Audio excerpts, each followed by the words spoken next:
Hi all welcome back to Kutty note. അപ്പോൾ നമ്മളിന്ന് ഉണ്ടാക്കാൻ പോകുന്നത് ഒരു ഹാമോക്കാണ്. നിങ്ങൾ ക്രോഷറ്റിലൊരു ബിഗിനർ ആണെങ്കിൽ ഇതുപോലെ ചെറിയ സ്റ്റെപ്സ് ഉള്ള വലിയ പ്രൊജക്റ്റ് ചെയ്യുക. ചെറിയ സ്റ്റെപ്സ് എന്ന് വെച്ചാൽ ഇതിലാകെ ചെയിൻ ചെയ്യുക, ട്രിപ്പിൾ ക്രോഷ് ചെയ്യുക, അങ്ങനെ 2-3 സ്റ്റെപ്സേ ഉള്ളൂ. വലിയ പ്രൊജക്റ്റ് എന്ന് വെച്ചിട്ടുണ്ടെങ്കിൽ ഇത് ചെയ്ത് കഴിഞ്ഞ് നിങ്ങൾക്കൊരു വലിയ ഔട്ട്പുട്ട് കിട്ടും. അപ്പോൾ ഇപ്പോൾ നമ്മൾ ചെയ്തതെന്ന് വെച്ചാൽ സ്ലിപ്പ് നോട്ട് ഇടുക എന്നുള്ളതാണ്. ഈ സ്ലിപ്പ് നോട്ടിന് ശേഷം നമ്മൾ എന്ത് ചെയ്യുക, അതിന് മുകളിൽ ഒരു 10 ചെയിൻ എടുക്കുക. ഇതിൽ ഡീറ്റെയിൽ ആയിട്ട് എങ്ങനെയാണ് ചെയ്യുന്നത് നമുക്ക് കാണിച്ചു തരുന്നുണ്ട്. ഞാനിങ്ങനെ പറയുന്നേക്കാൾ നിങ്ങൾക്കിത് കണ്ട് മനസ്സിലാക്കുന്നതായിരിക്കും നല്ലത്. അതുപോലെ നമ്മൾ ക്രോഷറ്റിങ് ചെയ്യുന്ന ടൈമിൽ നമ്മളൊരു ടെൻഷൻ എപ്പോഴും മെയിൻറ്റെയിൻ ചെയ്യണം. എന്നാൽ മാത്രമേ നമുക്ക് എളുപ്പമായിട്ട് ഈ നോട്ടിനുള്ളിലൂടെ ഈ ത്രെഡ് ഇങ്ങനെ വലിച്ചെടുക്കാനായിട്ട് പറ്റുള്ളൂ. അതുപോലെ തന്നെ നമുക്ക് നല്ലൊരു ചെയിനും കിട്ടുകയുള്ളൂ. ഇനി നമ്മൾ 10 ചെയിൻ ചെയ്തതിന് ശേഷം നമ്മൾ ഫസ്റ്റ് ചെയിനുള്ളിലൂടെ എന്ത് ചെയ്യുക, ഇതിങ്ങോട്ട് യാൺ ഓവർ ചെയ്തെടുക്കുക എന്നുള്ളതാണ്. അതിനുശേഷം നമ്മൾ 4 ചെയിനാണ് ചെയ്യുന്നത്.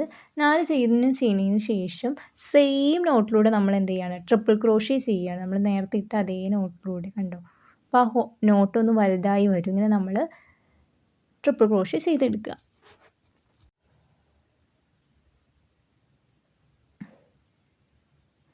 പിന്നീട് വീണ്ടും നമ്മൾ ഇതേ പ്രോസസ്സ് റിപ്പീറ്റ് ചെയ്യുകയാണ്. വീണ്ടും 4 ചെയിൻ ചെയ്യുന്നു, ട്രിപ്പിൾ ക്രോഷേ സെയിം നോട്ടിലൂടെ നമ്മൾ എടുക്കുന്നു. ഇങ്ങനെ നമ്മൾ ടോട്ടൽ 7 തവണ ഈ സ്റ്റെപ്പ് റിപ്പീറ്റ് ചെയ്യണം.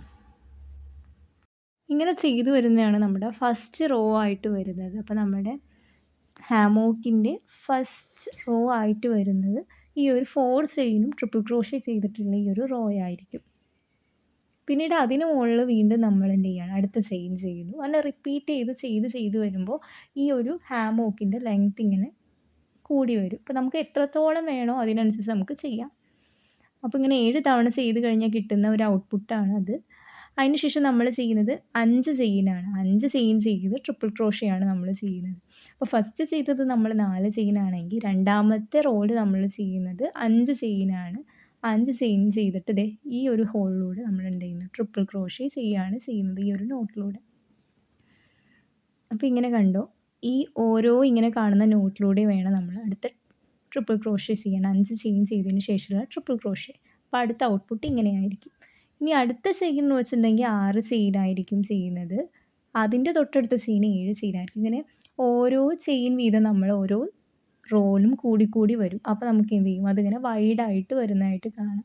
അപ്പോൾ നമുക്ക് ആ ഒരു ഹാമോക്കിൻ്റെ ലെങ്ത്തും വിഡ്ത്ത്നെസ്സും ഒക്കെ എന്ത് ചെയ്യുന്നു, കൂടി വരും.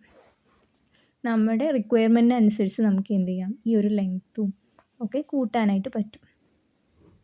വളരെ സിമ്പിളായിട്ട് ആകെ ട്രിപ്പിൾ ക്രോഷേയും ഈ ചെയിൻ ചെയ്യുന്നതും മനസ്സിലാക്കി കഴിഞ്ഞ് നമുക്ക് വളരെ സിമ്പിളായിട്ട് ഈ ഒരു പ്രൊജക്റ്റ് കംപ്ലീറ്റ് ചെയ്യാനായിട്ട് പറ്റും. അതാണ് ഞാൻ ബിഗിനർ ഫ്രണ്ട്ലി ആയിട്ട് ചെയ്യാൻ പറ്റുന്ന പ്രൊജക്റ്റ് എന്ന് പറഞ്ഞത്.